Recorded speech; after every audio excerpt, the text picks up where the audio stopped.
You guys, I'm back at that same location. Again, it's not ideal for pitching, but I guess whatever it is, if you're learning, that's fine. But today I want to talk about arm slot. A lot of parents and a lot of coaches are changing the arm slot of kids. Now, when they see me play catch, my natural arm slot is out here, and everybody thinks when I play catch that I throw sidearm.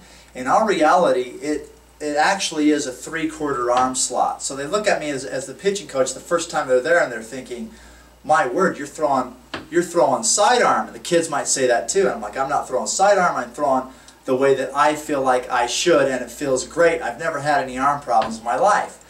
Well, the reason why this has been on my mind is because a parent came to me. Well, he brought his 15-year-old student. We're playing catch, and as he came around to do the squeeze and swivel like we've talked about, as he came around, he would also come up with this arm and then come down. So when his energy wanted to come forward, he was actually lifting this up, and he was what I call more of an arm-focused pitcher.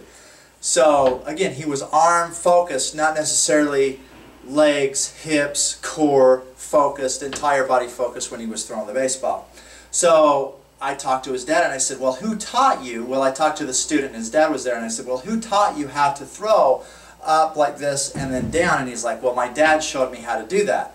And I said, well, with his dad sitting there, I thought, well, that's just, he had a great arm slot, which was throwing out here. That's what in the conversation, and the dad apologized, and I said, "Don't apologize." And then I asked the student, I said, "How do you feel when you throw out like this?" We were doing the knee drill, and I said, "How do you throw when you throw out here?" Because that's his natural arm slot too. And he's like, "I feel that way. I was like that. I was throwing that way, and my dad changed the way that I threw because he thought it would be a better trajectory in the ball. He'd have better success with it." What ended up happening is, luckily he didn't hurt his arm that way, even though he was using more of it to throw, but he was losing velocity and losing control. So he's a fortunate one that it didn't hurt his arm. But that's what can happen when you change the arm slot. A lot of things can happen.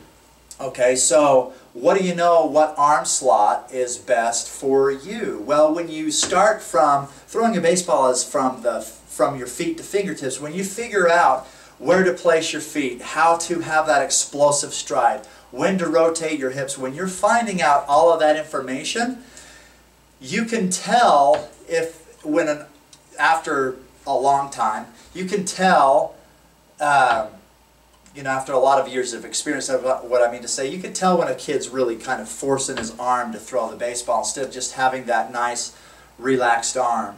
And then you can fix that. But I rarely tweak arm slot unless I feel that a kid is forcing his arm up and coming down on the ball, and he's been taught that way. So if you have questions about arm slot, I go over a lot about arm slot in the Pitching Mechanics DVD that I have. So if you have questions there, that's a great resource for you. We'll talk to you soon.